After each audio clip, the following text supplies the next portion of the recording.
Adventure Time has no shortage of villains, running the spectrum from funny to terrifying, adorable to the most annoying piece of fruit I've ever seen. But, as the show matured, so did its need for compelling villains. Characters that could force our hero to grow and change, but also characters that gave the story depth, continuity, and context. That's why today we'll be looking at two of the most prominent villains in the Land of Oo.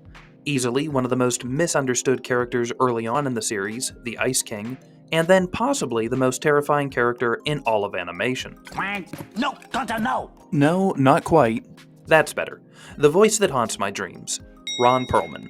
Don't worry, this is still a writing lesson for you aspiring storytellers, because we'll be looking at the Ice King's character evolution over the course of the show, how Simon Petrikov became one of the most gut-wrenching characters in the Adventure Time universe, and why this changed him from an annoying villain to a lovable character.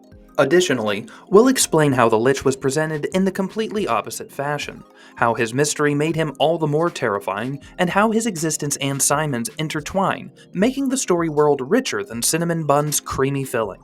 So, let's get started. You cannot defeat me, child!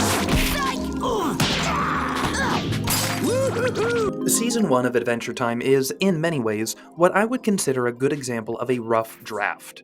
Our hero is a young orphan with a pure heart and a stretchy dog. He protects princesses from monsters, and these monsters are mindless, pitiless creatures that we feel nothing towards. It's a lot like how the ladies viewed you back in high school before you got YouTube famous. Please subscribe. Anyway, these monsters were the obstacles to overcome, and the greatest obstacle to overcome in this first season was... Not quite. Hello, how are you? Thank you.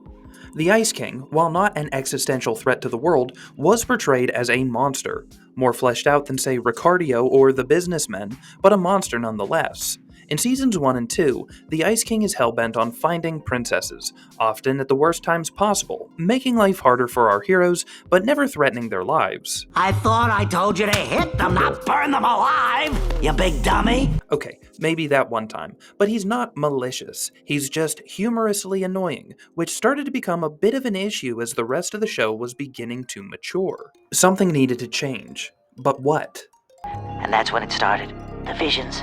I fought with them, shouted at them until I realized it wasn't real, it was the crown! Simon Petrikov is the physical embodiment of a gut punch to the guilt sack, and I love it.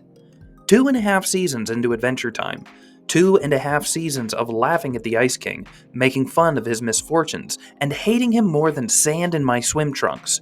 The writers give us our first wallop of the Ice King's tragic humanity in Holly Jolly Secrets. This is a phenomenal storytelling decision for a show whose protagonist had grown beyond the point of fighting mindless monsters and deplorable creatures, a story world that had reached its fingers into the dark history of the Great Mushroom Wars, and a plot which now aimed at something more than childish fun, and instead was homing in on a coming-of-age story, mixed with a cast of complex characters with tragically human backstories. Yes, the Ice King was still an annoying old man, but we as audience members could not only pity him, we could begin to feel guilt at having had misjudged him so extensively. As we learned more about the wizard, his search for a princess was revealed to be a search for his princess, Betty.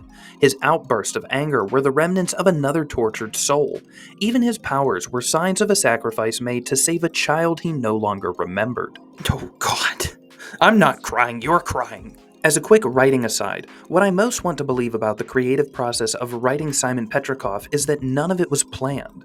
As a writer, check it out, I truly believe that the Ice King was written purely as a simple, unthreatening villain for a kid's show initially, and it was only when the show needed to go on, when it needed to grow up and expand, that the storytellers considered the character that they had already created and thought up ways of making him something more.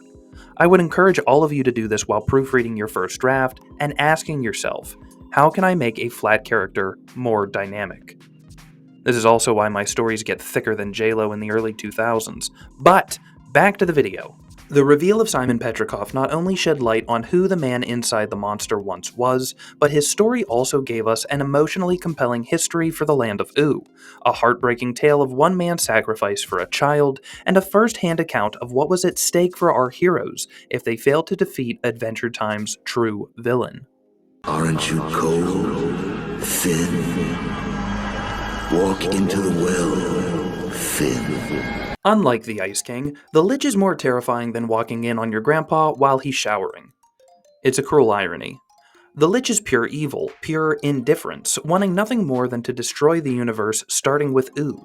We know nothing about him or what motivates him, making the Lich more of a force of nature than a man that can be defeated.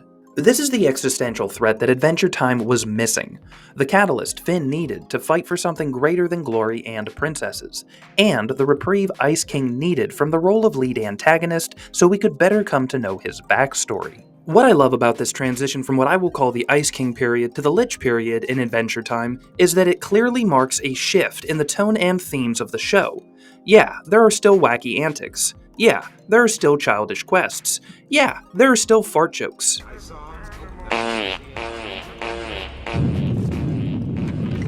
Never gets old. But the introduction of the Lich gave the show a direction moving forward while providing a dark, rich history that explained this beautiful story world.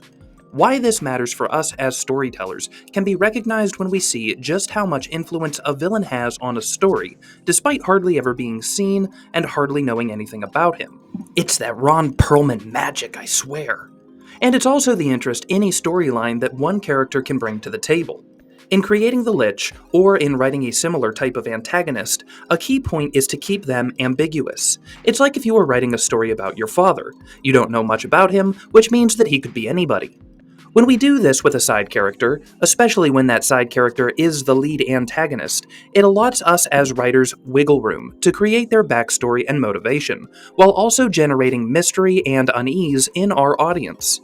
This mystery not only makes a villain more terrifying, but it drives our audience's curiosity, which in turn keeps them engaged in our story. But Andrews, we didn't know anything about the Ice King either, and he wasn't very interesting. Why are you giving me mixed signals? Mixed signals and gaslighting are how I flirt. But, on a serious note, we didn't know that there was more to the Ice King. Because of the way he is presented, and because the writers never give us a reason to question his character, we as viewers just take him at face value.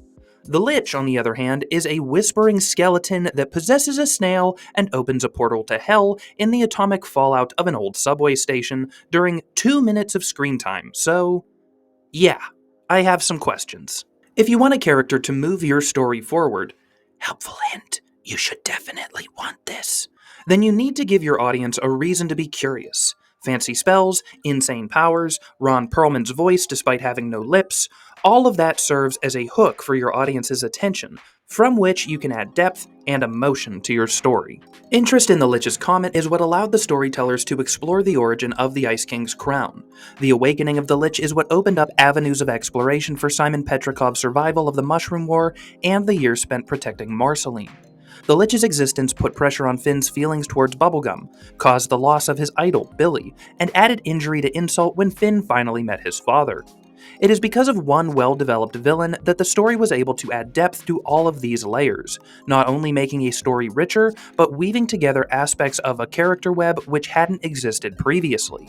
Without the Lich, we may have never had the opportunity to fully explore the character of Simon Petrikov, may have never had the chance to see Finn grow into a mature young hero, and may have never had the same captivating story world of Ooh that he so desperately wanted to destroy.